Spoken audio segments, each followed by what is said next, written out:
اس وقت ہمارے ساتھ موجود ہیں ایم ایس تحصیل ہیڈ کوارٹر ڈاکٹر ندیم فضل داد صاحب. ندیم فضل داد صاحب یہ بتائیں کہ ابھی آپ کے پاس جو ہے وہ 22 بچیاں آئی ہیں، اس والے سے آپ نے کیا اقدامات کیے ہیں؟ بسم اللہ الرحمن الرحیم. صبح ایک گرلز کالج سے ہمارے پاس 22 بچیوں کو لایا گیا. وہاں پہ یہی تھا کہ ٹیئر گیس کی وجہ سے 2-3 بچیوں کو جو شارٹنیس آف بریتھ سانس کا مسئلہ ہوا اور وہاں پہ وہ پینک کریٹ ہو گئی، اور باقی بچیوں کے ساتھ بھی یہی ہوا. تو 22 بچیوں کو ہم نے یہاں پہ ٹریٹ کیا. الحمدللہ ساری سٹیبل ہیں.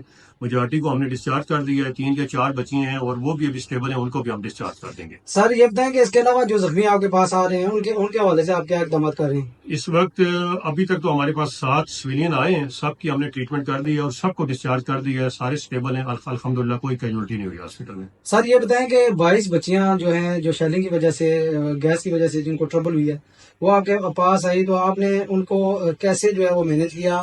اس کے لیے آپ کو کتنا ٹائم لگا؟ میں نے فوراً ہاسپٹل میں ایمرجنسی نافذ کی. ہم نے او پی ڈی کو بلاک کر دیا. سارے ڈاکٹر کو میں نے اپنی ایمرجنسی میں بلا لیا اور ہماری جتنی بھی بیڈ سے ہم نے ڈبل بیڈ کو یوز کر کے آکسیجن سلنڈر وہاں پہ فوراً مینج کر کے سب کو الحمدللہ ہم نے استعمال. سر یہ بتائیں اس وقت آپ کا سارا عملہ موجود ہے؟